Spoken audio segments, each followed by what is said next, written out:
The Trump-Russia investigation, Part 1, Promises, Promises. For nearly 2 years, you were told Donald Trump colluded with Russia and was obstructing the investigation. I would characterize it this way at the outset of the investigation. There is circumstantial evidence of collusion. There is direct evidence, I think, of deception. And that's where we begin the investigation. Now, I don't want to prejudge where we ultimately end up. And of course, there's one thing to say there's evidence. There's another thing to say we can prove this or prove it beyond a reasonable doubt. We're also looking at persistent allegations that the Russians have been laundering money through the Trump organization. I don't know that that's true.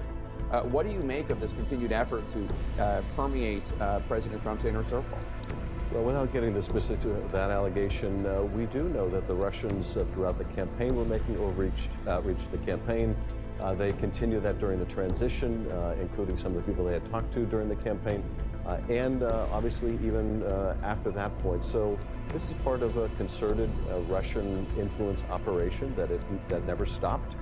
We've also seen a lot of what we saw during the campaign in terms of Russian social media intervention never stopped. The only issue I took when James Comey testified that the Russians will be back is they've never left. Here's what's so troubling about what the Republicans are doing. Remember, this investigation is about our democracy and whether the Trump campaign worked with the Russians to try to steal the election.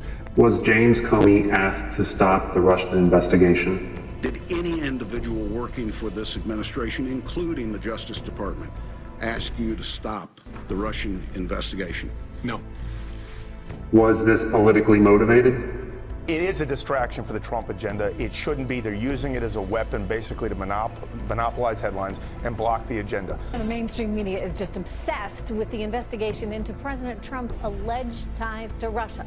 A new study from the Media Research Center shows that broadcast networks ABC, CBS, and NBC all devoted a significant amount of time towards their coverage of the Trump-Russia probe, while virtually ignoring important agenda items like healthcare, infrastructure, and tax reform.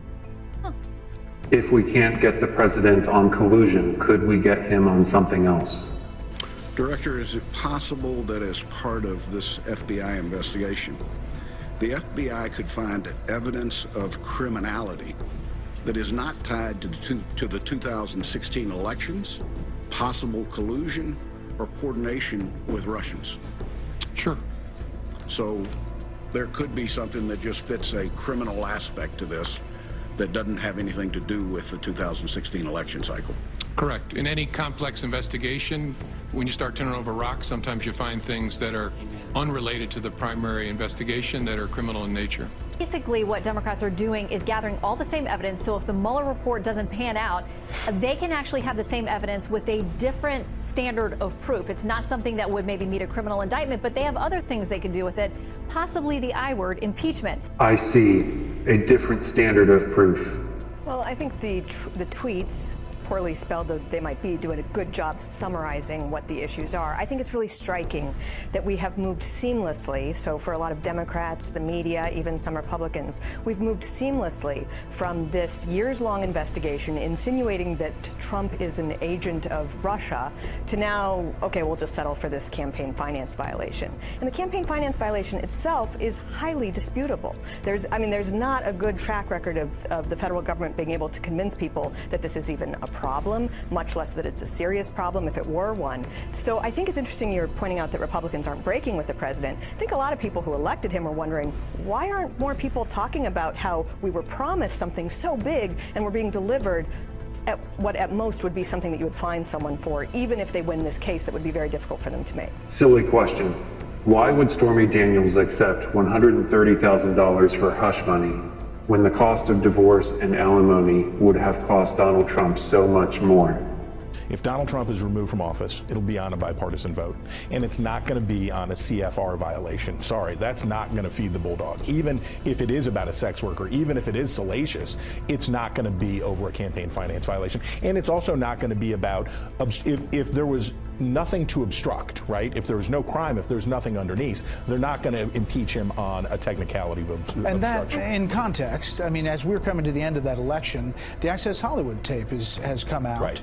He gets over that hump. It's not like, I think, voters on voting for Donald Trump didn't think he had a past that he's dealt with all his life. It all hinges on the idea that it's news to you that Donald Trump might be caddish with women. But again, we have not had anybody in Congress actually trying to hold people accountable for some of these actions that they took that I think a lot of the American people have trouble with. So rather than talking about protecting the special counsel, I think a lot of people are wondering, is anyone going to be held responsible for those criminal leaks that ginned up this idea of Russia collusion? If there's no there, it's a huge problem. Well, Republicans lose a lot of their effort to go after that as they lose control of the committees in the House.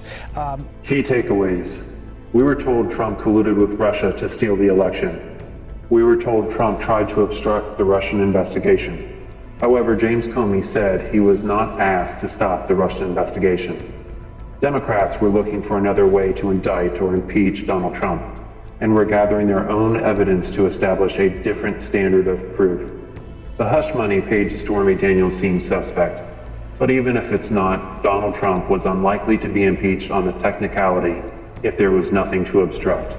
And finally, if Republicans lose control of committees in the House, then they lose the ability to hold people accountable for falsifying or leaking information to imply Trump colluded with Russia. If we are fortunate enough to win back the House and/or the Senate, that's when civility can start again.